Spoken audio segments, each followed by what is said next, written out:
Rekonstruksi kasus penganiayaan santri di Kediri memperagakan 55 adegan. Dari rekonstruksi, korban mengalami kekerasan dalam 3 waktu berbeda hingga akhirnya meninggal dunia. Rekonstruksi kasus santri pondok yang tewas dianiaya digelar di Aula Mapolres Kediri Kota. Saksi dari pihak pondok dan keempat pelaku turut dihadirkan dalam rekonstruksi. Total ada 55 adegan yang diperagakan dalam rekonstruksi ini.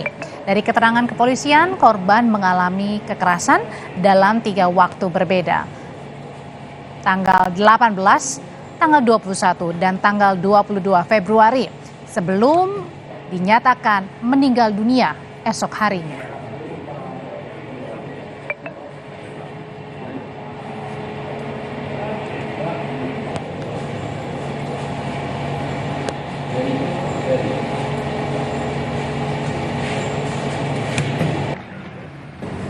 TKP pertama 3, kemudian TKP yang kedua ada 12, TKP yang terakhir ada 40 adegan.